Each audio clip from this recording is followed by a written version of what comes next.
तस्य गौरवाय राष्ट्रकल्याण हेतवे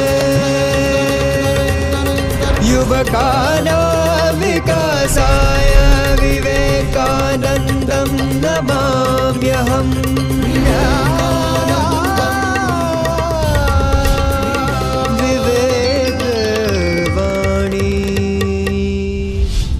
સ્વામી વિવેકાનંદ કહે છે કે આપણા શાસ્ત્રોમાં લખ્યું છે કે જ્ઞાન જ્યાંથી પણ મળે, જેના દ્વારા મળે તે પ્રાપ્ત કરવું જોઈએ। યુવક યુવતીઓ, નવું જ્ઞાન મેળવવામાં પાછા ના પડશો। ફક્ત પુસ્તકીય જ્ઞાનનું નામ જ શિક્ષણ નથી।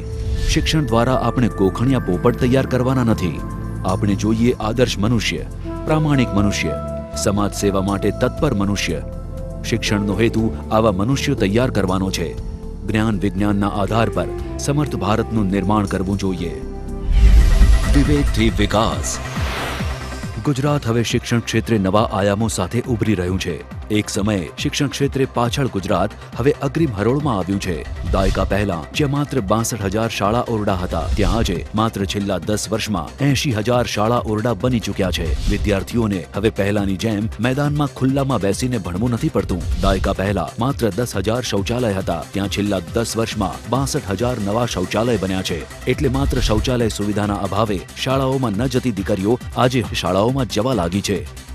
દેશમાં સૌ પ્રથમ વખત દીકરીઓને ભણાવવા માટે કન્યા કેળવણી અભિયાન ગુજરાતમાં આ દાયકાની શરૂઆતમાં હાથ ધરાયું અને તેના પરિણામે ગુજરાતમાં સ્ત્રી સાક્ષરતા દર 58% વધીને 71% થયો છે, જ્યારે દેશનો સ્ત્રી સાક્ષરતા દર 65% છે।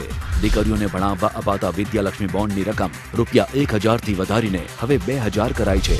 રાજ્યના મુખ્યમંત્રી શ્રી નરેન્દ્રભાઈ મોદીને મળતી ભેટ સોગાદોની હરાજીમાંથી મળેલા ₹58 કરોડ કન્યા કેળવણી ઉપરાંત શાળાઓમાં પાણી અને શૌચાલય જેવી સુવિધાઓ માટે વપરાય છે। રાજ્યના મુખ્યમંત્રીશ્રીએ લીધેલા આ અનોખા કદમની દેશ આખાએ નોંધ લીધી છે। વિવેક મંત્ર। આપણે એક અભિયાન ચાલવાયું, પ્રવેશોત્સવ, સરકારી બધી તંત્રને કામે લગાડ્યું। પરિણામ શું થઈ ગયું? લગભગ 100% એનરોલમેન્ટના કામમાં આપણે સફળતા મળી અને હવે ઓટો પાયલોટ થઈ ગયું। આજે શાળાએ જવાની ઉંમરના બાળકોએ શાળાએ જવું જ જોઈએ, એ ગામ ઘેર વાતાવરણ બની ગયું। એક પ્રયાસ, એક થક્કો માર્યો, એક બ્રેક થ્રુ કર્યો, પરિણામ મળ્યું। આ પ્રકારના પ્રયાસના કારણે ખૂબ ઓછા ખર્ચે મોટું પરિવર્તન લાવવાનું વાતાવરણ બને છે। એક સાથે અનેક લોકો એક જ દિશામાં ચાલે છે। વિવેક વાણી।